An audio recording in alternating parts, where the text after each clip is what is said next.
G'day guys, welcome back again. Today we're going through round 21 and round 22. So we start off on a Saturday night in Perth taking on Fremantle, who have had a pretty up and down season. I think they're sitting somewhere in the bottom six.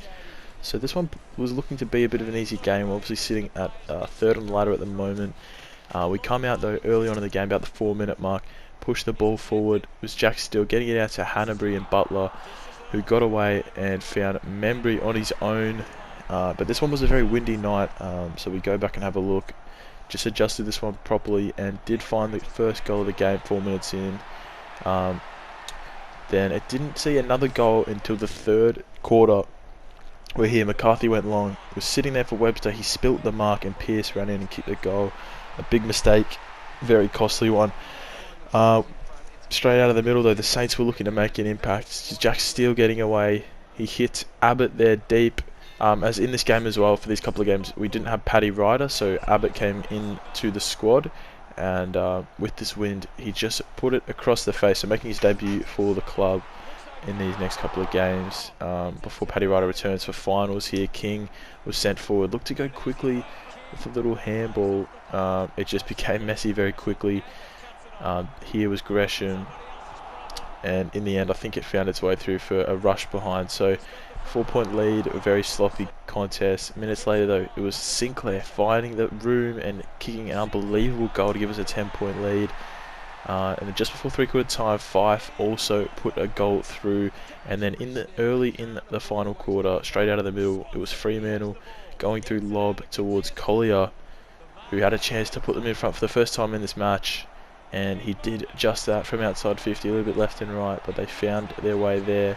I think we were struggling here as we approached late in the last quarter, but Jack Loney did get out the back and run all the way in and kick the goal with the travelling St Kilda fans, giving us a 4-point lead. We kicked a couple more behinds in this one before getting forward once more in the 29th or 27th minute of the game, finding Jack Loney once again having a big game, and went back to have a shot to ice this game up. Went to the left, but the siren did sound and we got a 7-point win, so not ultra convincing or anything like that, but another win with 2 games to go for the season. So better than obviously dropping the points like we did against the Hawks. Good to get a win. We didn't get any Brownlow votes in this game, interestingly enough, even though we did sort of dominate it. But moving onwards to round 22, where we take on Geelong at home. This is a first versus second clash. The winner of this game was going to get the minor premiership. Would be mathematically impossible for the other team to get it back after this game. I think especially if we won. If we lost, it was still a chance, but if we win, we're going to go 6 points clear of the Cats. So straight out of the middle, we looked pretty good. It was Jack Steele getting shoved. Jack Stephen, you can see in the middle against his old side. The ball went in deep towards Loney, and he was able to have a shot for goal 40 metres out. No wind at all on a beautiful Marvel afternoon, and Loney did put the first one through the game, giving us the perfect start.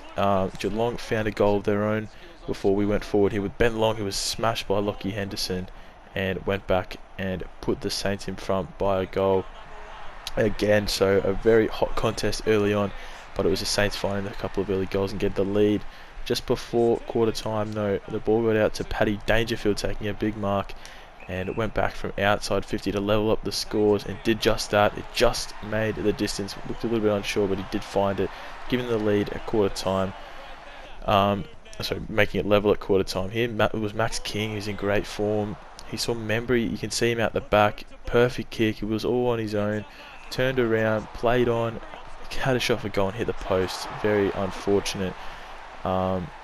Pretty tough from him there, but he did look to make amends as Sinclair sent the ball in deep. It was a one-on-one against, I think, Harry Taylor there, and Membry went back this time and made no mistakes, giving us a 7-point lead in this game. But we were not done there as we started to assert our dominance on this match. Gresham went deep. It was Membry playing out a full forward again with I think Abbott up to centre half forward, and then had Marshall in the ruck, obviously with no Paddy Ryder, and Membry playing at full forward was loving it. He's had a pretty low season in terms of goals, but he's finding them in these matches playing out a full forward, kicking his second, and then again here we go forward, really pressing. It was Gresham this time into the post for him, so a 14-point lead. Really poor miss there. Just before half time though, so three-quarter time, we get a high free kick to Dan Butler, and this one looked to test his distance. But from outside 50, he sent it in long. It was Hunter Clark who'd snuck forward for St Kilda. He went back and made it a 20-point game. So just before three-quarter time, we're really adding on the dominance, and we're going to need it because obviously our last quarter fade-outs are very real and it's very hard to stop. So here, early in the last quarter, Henderson went up for a big mark, gave away the free kick to Seb Ross, an unlikely goal scorer. But from outside 50 or just from the arc, he put it through for us, making it a 20-point lead once again. Really mounting the pressure onto the Cats. Minutes later though, it fell at the back. Dan Butler's pace was too good for Cam Guthrie. He zoomed away and kicked one on his left. A 26-point game looked all but over the 4-minute mark of the last quarter. But as we know, nothing's ever certain in this season, and it was the Cats going forward. A great goal from Mitch Duncan. It was pretty ridiculous, to be honest. Just out of nowhere, snapped one from outside 50 and bring the game back to 20 points. This time was Parfy going out the back. We couldn't catch him, and Parsons made it a 14-point game. Again, still a fair bit of time, approaching the 20-minute mark. It was Josh Jenkins getting forward. We were just leaving way too much space. We didn't have anyone back, and they were kicking easy goals, so it was an 8-point game.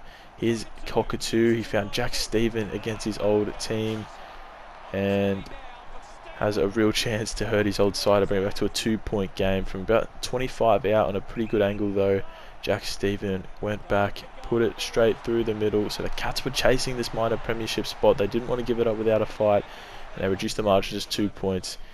Here the ball was in St Kilda's forward 50. Abbott got it to Steele, and then Dunstan put the icing on the St Kilda cake. You would have thought an 8-point margin after a very quiet last quarter. It looked to be enough, to be honest.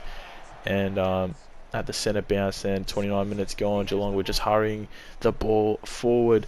A great big smother there from Jaron Geary though, saw the siren sound, and it was a great win in the end. So it could have been a lot more comfortable, but did the job. And we go into Carlton next week, who are also in the top 4, but regardless of the result, we will be finishing on top. The minor premiership is secured. So I think Dangerfield collected the 3 votes in this one, but anyway, I will see you guys next time.